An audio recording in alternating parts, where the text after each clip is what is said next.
Good morning students. The last class আমি স্ক্ৰ'ডিঞ্জাৰ atomic model পঢ়িলোঁ।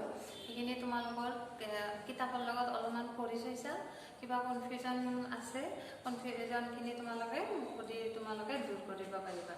এতিয়া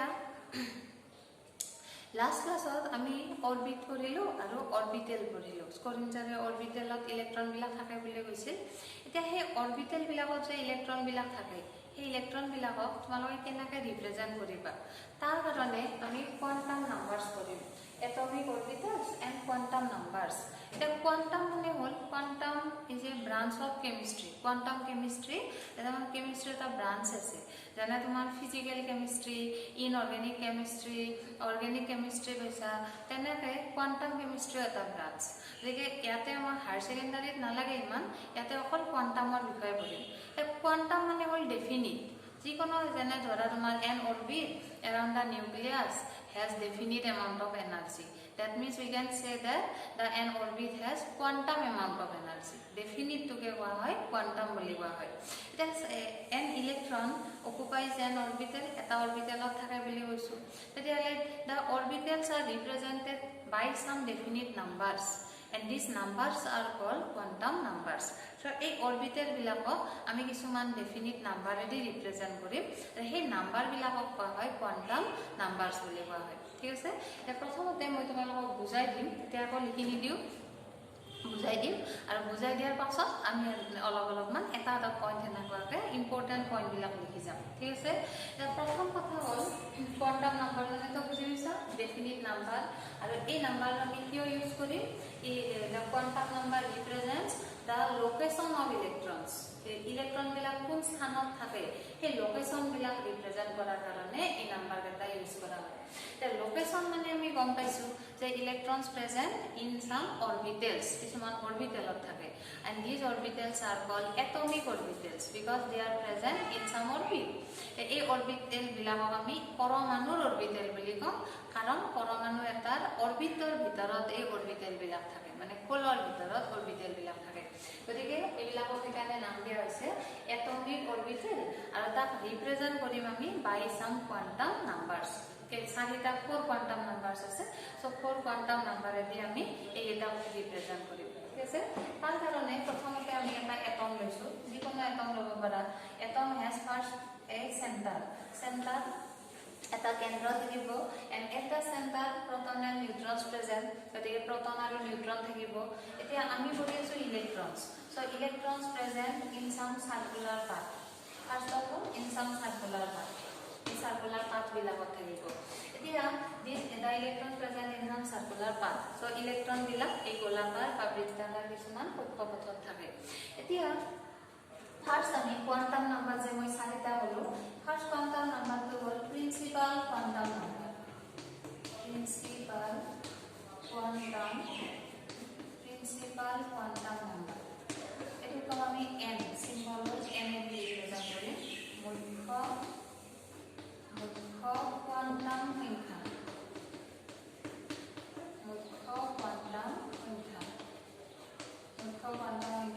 এইটো আমি এন দি ৰিপ্ৰেজেণ্ট কৰিম। ঠিক আছে, গতিকে ফাৰ্ষ্ট হ'ল প্ৰিন্সিপাল কোৱাণ্টাম নাম্বাৰ। ইলেক্ট্ৰনবিলাক আমি আৰু এবাৰ মই কৈ দিছোঁ, ইলেক্ট্ৰনবিলাক আছে অৰবিটেলবিলাকত আছে, গতিকে সেই অৰবিটেলৰ লোকেশ্যনটোৰ কাৰণে কোৱাণ্টাম নাম্বাৰ আমি ইউজ কৰিম। ফাৰ্ষ্ট হ'ল অৰবিটেলত থকাৰ আগতে আমাৰ একচুৱেলি ইলেক্ট্ৰনবিলাক আছে। First of all electrons present in some circular path, and this circular path are called orbit. প্ৰথম অৰবিটবিলাকত আছে, আৰু তাৰপিছত হ'ল according to Bohr's model an orbit has definite amount of energy. প্ৰত্যেক অৰবিটৰে নিজা ডেফিনিট এনাৰ্জি থাকে, শক্তি থাকে।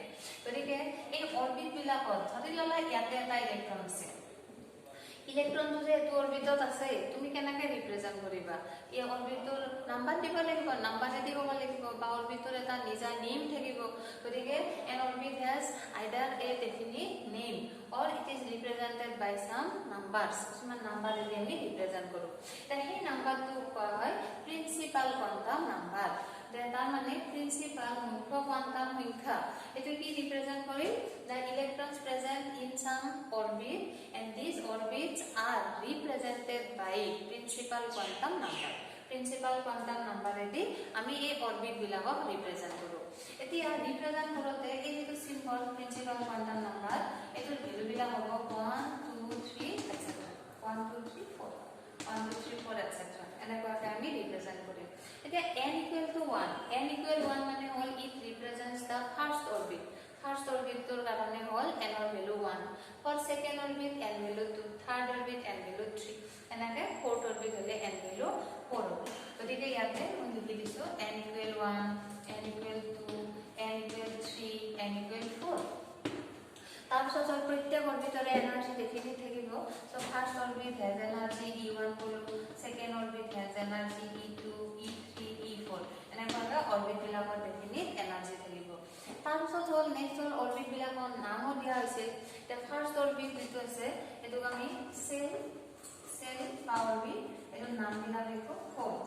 সেল বুলি গলে ফল আৰু অৰবিট বুলি গলে অৰবিট বুলি ক'ব পাৰিবা সো ফাৰ্স্ট সেলৰ নাম দিয়া হল কে সেল সেকেন্ড সেল হল L shell third shell M shell fourth shell হল এন সেল তেনেকৈ আমি সেল বিলাকৰ নাম দিও কে এল এম আৰু এন ঠিক আছে এদিকে ইলেক্ট্রন বিলাক first of all electrons present in some orbits that is circular part these are called orbits and these orbits are represented by principal quantum number এদি এই অরবিট বিলাকক আমি represent কৰো আৰু তাৰ নাম্বাৰ বিলাক হ'ব 1 2 3 এনেকৈ হ'ব এতিয়া তোমাক যদি মই কওঁ যে electrons present in the third cell তেতিয়ালে what will be the value of principal quantum number third number সেলত আছে 3 নম্বৰ ফলত আছে তেতিয়ালে প্ৰিন্সিপাল মুখ্য কোয়ান্টাম সংখ্যাৰ মান কিমান হ'ব তুমি কি ক'ব লাগিব n = 3 ঠিক তেনেকৈ what is the name of that cell সেলটোৰ নাম কি হ'ব ফলটোৰ নাম কি হ'ব তেতিয়ালে তুমি ক'ব লাগিব m cell মানে ফলটোৰ নাম হ'ব m ফল ঠিক আছে গতিকে দেন সোডিয়ামত আমি পঢ়ি আছো সোডিয়ামৰ 281 তেতিয়ালে last electron of sodium present in m cell হেকৰ ইলেক্ট্ৰনটো m সেলত আছে m ফলত আছে আৰু তোমাৰ থাৰ্ড নাম্বাৰ সেলত আছে তেনেকৈ আমি ক'ব লাগিব এটো হল প্ৰিন্সিপাল কোয়ান্টাম নাম্বাৰ ঠিক আছে গতিকে প্ৰিন্সিপাল কোয়ান্টাম নাম্বাৰে পৰা আমি কি গম পালো কি ৰিপ্ৰেজেন্ট কৰিল it represents the orbit circular orbit around the nucleus next hol electrons present in the orbit electron bila orbital thake then next hol electrons have definite energy that means an orbit has definite energy so it represents the energy of the electron eto represent kore next hol it represents the size of the orbit size o represent kore jene tumar dhora eta electron ase third cell aru eta electron ase dhora second cell tar mane third cell thaka electron to jeto cell এই সেলটোৰ size large হ'ব আৰু first সেলটোৰ size small হ'ব গতিকে সাইজৰ বিষয়ে আমি ক'ব পাৰো নিউক্লিয়াছৰ পৰা ডিসটেন্স ল'লে হ'ল এটো সাইজ আৰু নেক্সট হ'ল এনাৰ্জিৰ বিষয়ে আমি গম পাম এনাৰ্জি হ'ল তোমাৰ এনাৰ্জি অৰ্ডাৰটো হ'ল as the distance from the nucleus increases the energy of the orbits increase যিমানে নিউক্লিয়াছৰ পৰা দূৰত যাবা সিমানে অৰবিট বিলাকৰ এনাৰ্জি ইনক্ৰিজ হ'ব গতিকে আমি এনাৰ্জিৰ বিষয়ে এই এনৰ ভ্যালুৰ পৰা গম পাওঁ যেনে ধৰা তোমাক কৈছো মই n electron present in n = 3 and another electron present in n = 4 which electron has higher energy কোনটোৰ এনাৰ্জি হাই হ'ব এটা ধৰা n = 3 নম্বৰ সেলত আছে আৰু এটা n = 4 নম্বৰ সেলত আছে তেতিয়ালে কোনটো সেলত কোনটো ইলেক্ট্ৰনৰ এনাৰ্জি বেছি হ'ব কি ক'ব লাগিব fourth number থাকাটোত এনাৰ্জি বেছি হ'ব না fourth the electron present in fourth cell has higher energy এটো হ'ল এনাৰ্জি অৰ্ডাৰ গতিকে হেতু আমি গম পাওঁ প্ৰিন্সিপাল কোয়ান্টাম নাম্বাৰৰ পৰা এটো হৈ গ'ল তাৰপিছত নেক্সট হ'ল সেকেন্ড কোয়ান্টাম নাম্বাৰ এটা হয় এজিমুথিয়েল quantum number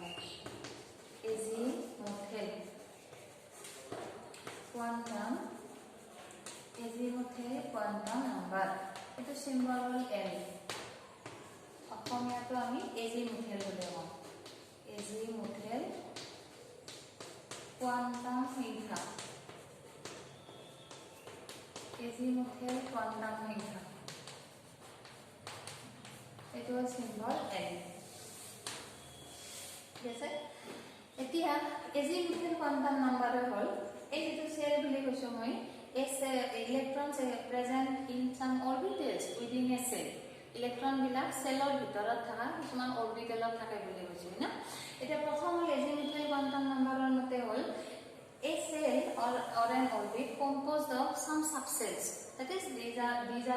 composed of some small part which are called subcells. Orbital নহয় subcell বুলি কোৱা হ'ব। মানে প্ৰত্যেকটো সেলে কিমান সৰু সৰু পাৰ্ট লগ লাগি থাকে। এই প্ৰত্যেকটো পাৰ্টকে আমি এটা এটা সাবসেল বুলি কওঁ। ঠিক আছে, গতিকে এটা সেলৰ ভিতৰত এই সেলটো ধৰা এই সেলটো তোমাৰ কিছুমান সৰু সৰু এনেকুৱা পাৰ্ট লগ লাগি ফৰ্ম হৈছে। এতিয়া ইয়াৰ ভিতৰত দেখাত কিমান আছে 3 পাৰ্ট আছে। গতিকে এই প্ৰত্যেকটো পাৰ্টকে এটা এটা আমি সাবসেল বুলি কওঁ। তেনে ইলেক্ট্ৰন ইয়াতে থাকিব পাৰে। এই ধৰা এইটো সেলৰ ইলেক্ট্ৰনটো ইয়াতে আছে, তেতিয়াহ'লে এই সাবসেলটোৰ ভিতৰত থকা বুলি কওঁ আমি। প্ৰথম আমি জানিব লাগিব how many subcells present in a cell. এটা সেলত কিমানটা সাবসেল থাকে সেইটো আমি প্ৰথম জানিব লাগিব। গতিকে সেইটো ৰিপ্ৰেজেন্ট কৰাৰ কাৰণে আমি নেক্সট ইউজ কৰো azimuthal quantum number. So azimuthal quantum নাম্বাৰে কি ৰিপ্ৰেজেন্ট কৰে? It represents the subcells present in a cell, ঠিক আছে। গতিকে সাবসেল বিলাক ৰিপ্ৰেজেন্ট কৰে। গতিকে ই এটা ফলৰ ভিতৰত থকা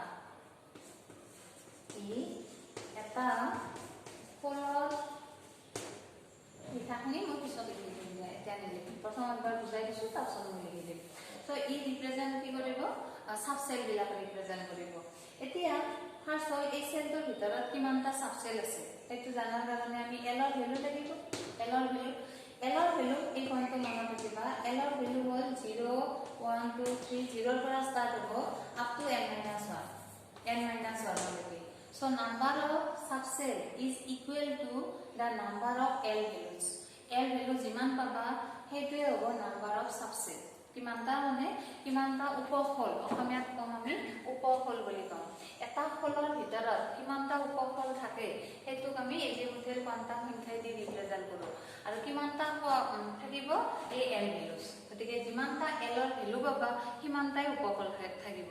কাৰণ L value depends upon n value n ৰ ওপৰত ডিপেন্ডেন্ট। n ৰ ভ্যালু মানে ফলৰ সংখ্যা, মানে অৰবিটল নাম্বাৰ, সেলৰ নাম্বাৰ, আৰু সাবসেলস are present within the cell। গতিকে the subcells depends upon cell and azimuthal quantum number depends upon n values। ঠিক আছে, এতিয়া আমি আহিম ফাৰ্স্ট সেলৰ পৰা। সো ফৰ ফাৰ্স্ট সেল টো লম।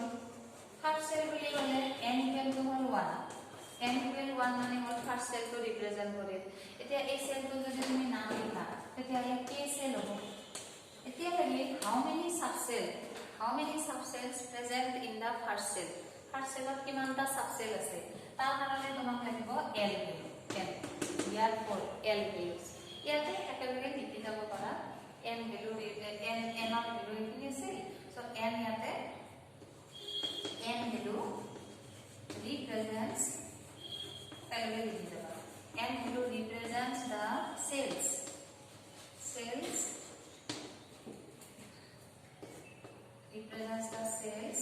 present around the nucleus।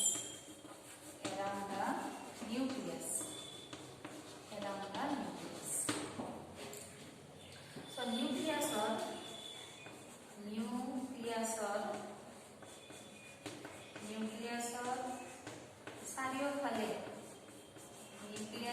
চাৰিওফালে থকা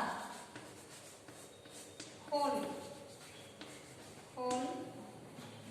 এনৰ মানে নিৰ্দেশ কৰে।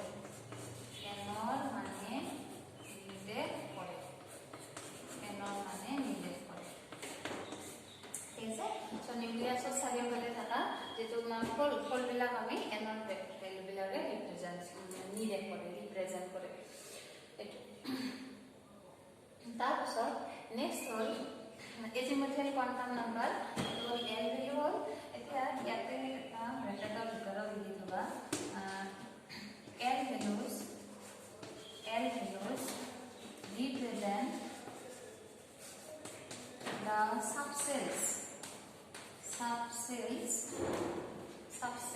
present in a cell। এটা ফলৰ ভিতৰত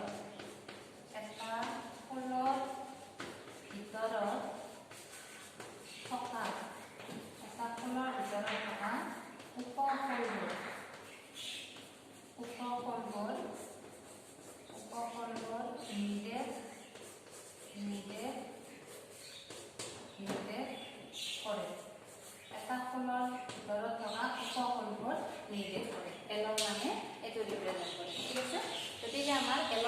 বিলাক হৈছে এটো এলৰ ভ্যালু বিলাক এতিয়া আমি ফাৰ্স্ট সেলটো লৈছো ফাৰ্স্ট সেলটোত কিমানটা সাবসেল লগে লগে কোৱা হৈছে এটো লাগে তাৰ মানে এলৰ ভ্যালু চাও এলৰ ভ্যালু 0 ৰ পৰা ষ্টাৰ্ট হয় মিনিমাম ভ্যালু 0 আৰু ম্যাক্সিমাম ভ্যালু হ'ব n - 1 গতিকে ফাৰ্স্ট সেল মানে n ৰ ভ্যালুটো 1 এ গৈছে তেতিয়া লাগে 1 - 1 হ'ব 0 মানে l ৰ ভ্যালু আমি 1 ভ্যালু পাম only 1 l value is obtained because n value was 1 when n value is 1 then l value will be 0 to n - 1 গতিকে 0 up to n - 1 when you take n - 1 that is 1 - 1 equal to 0 গতিকে l ৰ আমি এটাই value পাম এটো হ'ল 0 শূন্য value পাম এতিয়া l value 0 value means that is l has only one value that means one subcell present in the first cell first cell ৰ ভিতৰত এটাই subcell থাকিব ঠিক আছে গতিকে 0 টো কি ৰিপ্ৰেজেন্ট কৰে নাম্বাৰ অফ subcell গতিকে 1 value is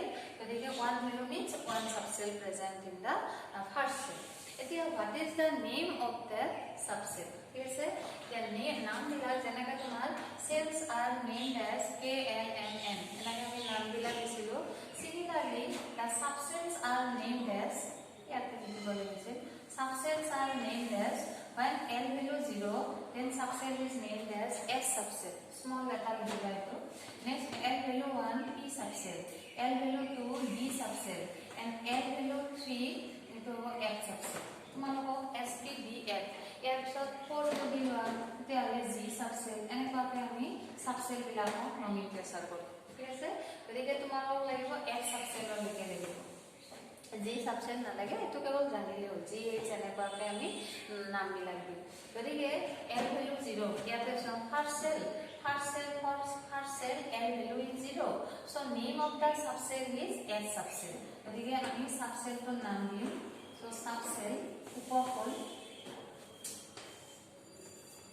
subcell উপকলটোৰ নাম হ'ল s subcell s subcell ঠিক আছে নেক্সট হল এই যেটো সাবসেল वाला এই সাবসেল তো কোন নাম্বার সেলৰ এটো এটা লাগিল এটো সেলৰ হ'ব পাৰে এটো হ'ব পাৰে এটো হ'ব পাৰে গতিকে this subshell present in the first cell so to represent this you have to write 1 before s s ৰ আগত তুমি 1 লিখিব লাগিব 1 টো যে লিখিলা 1 টো বুজাইছে কি যে this s subshell present in the first cell এই সাবসেল টো ফাৰ্স্ট সেলত যে আছে এটো আমি 1 এ দি ৰিপ্ৰেজেন্ট কৰিছো ঠিক আছে আৰু n ৰ ভ্যালু তো 1 এ পাইছো আমি ফাৰ্স্ট সেল মানে n ৰ ভ্যালু 1 এই কাৰণে তুমি s সাবসেল পালা গতিকে সাবসেলটোৰ নাম হৈ যাব s সাবসেল এতিয়া সাবসেলটো কোৱাৰ লগে লগে তাৰ এটা শেপ থাকিব s সাবসেলটোৰ এতিয়া হেতু হ'ল যেনেকৈ অৰবিট বুলি গলে বা সেল বুলি গলে সেল বিলাকৰ শেপ হ'ল স্ফেৰিকেল বা সাৰ্কুলাৰ তেনেকৈ সাবসেল বিলাকৰ নিজা নিজা শেপ থাকে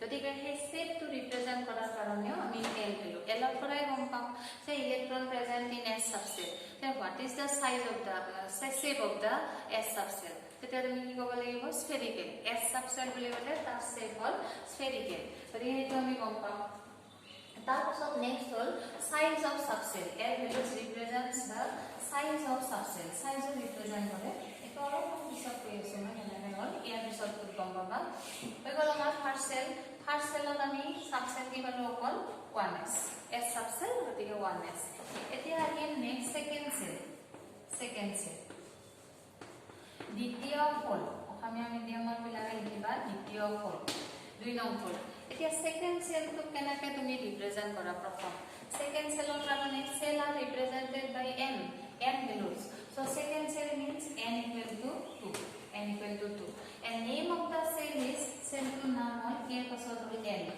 l cell l4 to naam hoy l4 etia how many subcells present in the second cell to kiman ta subcell ase eto ami mizar kore gotike tar karone l value lage so l value equal to hobo 0 start from 0 পৰা start কৰা 0 পৰা up to n - 1 মানে n ৰ value 2 আছে so 2 - 1 equal to 1 গতিকে 0 হ'ল আৰু next 1 হ'ব 1 ভ্যালু হ'ব 1 গতিকে তুমি n ৰ ভ্যালু যদি 2 হয় l ৰ ভ্যালু 0 পৰা স্টাৰ্ট কৰিবা আৰু ম্যাক্সিমাম হ'ব n - 1 so 2 - 1 মানে 1 হ'ব 0 আৰু 1 তাৰমানে 2 values are obtained l values 2 means there are two subcells present in the second cell. তাৰ মানে second cell তো তোমাৰ আছে two subcell আছে, দুটা subcell লগ লাগি, দুটা উপকল লগ লাগি second fold তো, দুই নম্বৰ fold তো ফৰ্ম হোৱা বুলি কম আমি এইটো, ঠিক আছে। গতিকে now what are the name of the subcells? subcell বিলাকৰ নাম কি হ'ব এইটো এতিয়া কম। এতিয়া 0 যদি হয়, l ৰ ভ্যালু যদি 0 হয় তেতিয়া হলে subcell name of the subcell equal to S subcell. Next one, L value 1, it represents the P subcell. When L value is 1, then the name to hobo P উপকল, আৰু L ৰ value যদি 0 হয় তেতিয়া হলে উপকলটোৰ নাম হ'ব S উপকল। আৰু এই দুটা উপকলে সেকেন্ড সেলত আছে, এই কাৰণে আমি লিখিব লাগিব 2S আৰু এইটো লিখিব লাগিব 2P। That is the second cell composed of two subcells, one 2S, next one is 2P। এটা হ'ব 2S আৰু এটা হ'ব 2P। সেইকাৰণে আমি 1 2 যে লিখিব লাগে, কাৰণ S subcell বুলি ফাৰ্স্ট সেলতো পাইছা আৰু S subcell সেকেন্ড সেলতো পাইছা, তেতিয়া হলে কোনটো subcell কোনটো সেলৰ সেইটো আমি জানিব লাগে। সেইকাৰণে আমি তাৰ আগত আমি প্ৰিন্সিপাল কোয়ান্টাম নাম্বাৰ লিখিম। প্ৰিন্সিপাল কোয়ান্টাম নাম্বাৰে এই যেটো সেলৰ সাবসেলটো হ'ব এই সেলটোক ৰিপ্ৰেজেন্ট কৰিব, ঠিক আছে। গতিকে S আৰু P আহি গ'ল। এতিয়া মই ক'লো L values represent the size of the subcells also. Size মানে আকাৰৰ ৰিপ্ৰেজেন্ট কৰে। তেনে তোমাক ক'লো মই 1S subcell আৰু 2S subcell, কোনটো subcellৰ সাইজ লাৰ্জ হ'ব তুমি ইয়াৰ পৰা গম পাবা। এইটো হ'ল তোমাৰ 2S মানে সেকেন্ড সেলৰ, 1S মানে হ'ল ফাৰ্স্ট সেলৰ। গতিকে 1 তকে 2 সেলৰ সাইজ লাৰ্জ, গতিকে এইটো সেলৰ সাইজ লাৰ্জ হ'ব। সো আমি সাইজৰ বিষয়ে ক'ব পাৰো। ঠিক তেনেকে এনাৰ্জি অফ সাবসেল এইটো আমি গম পাম। এনাৰ্জি মানে হ'ল ফাৰ্স্ট সেলতকে সেকেন্ড সেলৰ এনাৰ্জি হাই হ'ব, গতিকে 1S তকে 2S সাবসেলটোৰ এনাৰ্জি হাই হ'ব। সো এনাৰ্জিৰ বিষয়ে গম পাম। নেক্সট হ'ল shape of the subcell, সেইটো ৰিপ্ৰেজেন্ট কৰে। shape কিয় কৰে যেনে S আৰু P দুটাতে ডিফাৰেন্ট টাইপ হৈ গ'ল, গতিকে অৰবিট বুলি ক'লে অৰবিট বিলাকৰ shape একে same, all of them have circular shape, কিন্তু since there are different types of subcells, so they have different types of shapes, ঠিক আছে। গতিকে যেহেতু বেলেগ বেলেগ টাইপৰ আমি সাবসেল পাম, প্ৰত্যেকৰে শেপ বিলাকো আকাৰ বিলাকো বেলেগ বেলেগ হ'ব। S বুলি ক'লে তাৰ শেপটো পা হৈছে স্ফেৰিকেল শেপ, মানে বৃত্তাকাৰ তাৰ আকাৰ। এনেকৈ P বুলি ক'লে P সাবসেলৰ শেপ হ'ল ডাম্বেল মানে